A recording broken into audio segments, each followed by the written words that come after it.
Welcome to Mana TV news. Emmiganur పట్టణంలో Muhammad ప్రవక్త జన్మదినం సందర్భంగా ఉలాద్ ఉన్ నబీ వేడుకలు భక్తి శ్రద్ధలతో ఘనంగా జరుపుకున్నారు. పట్టణంలో ఆయా మసీదుల్లో ప్రత్యేక ప్రార్థనలు చేసి అన్నదాన కార్యక్రమం నిర్వహించారు.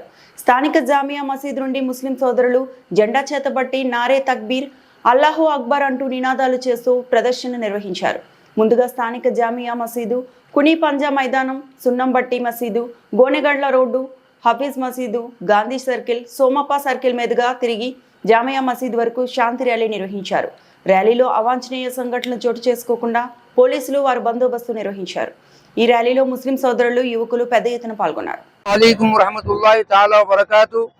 అల్హమ్దులిల్లాహ్, అల్లాహ్ దయా కరుణ కృప వల్ల ఈరోజు జగద్గురు మహాప్రవక్త ముహమ్మద్ సల్లల్లాహు అలైహి వసల్లం 1500వ జన్మదినం శుభాకాంక్షలు మన అందరూ హిందూ ముస్లిం సోదరులకి తెలియజేస్తూ నేను ఈరోజు ఒక మెసేజ్ ఇస్తున్నాను.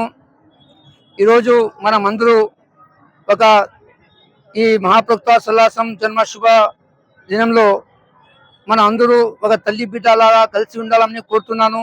అలాగే మన మహాప్రవక్త సల్లల్లాహు అలైహి వసల్లం దయా కరుణ మన అందరి పైన ఉంది.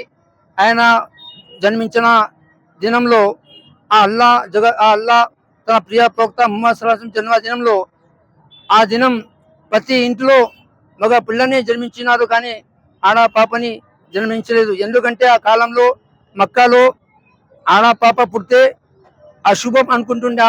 ఆ పాపని బతుకుండగానే ఆ పాపని గుంత దోకి పాతి పెడుతుండే. కానీ జగద్గురు మహాప్రవక్త ముహమ్మద్ జన్మిస్తే ఆ రోజు వల్ల ప్రతి ఇంట్లో ఒక బాలుడిని జన్మించినాడు. ఎందుకంటే ఏ పాప చావరాదు, ప్రతి ఒక్కరు చల్లగా ఉండాలా, ఏ తండ్రి బాధపడరాదు, ఏ తల్లి బాధపడరాదని అల్లా తన దయా కరుణతో ప్రతి ఇంట్లో బాలుడిని జన్మించినాడు.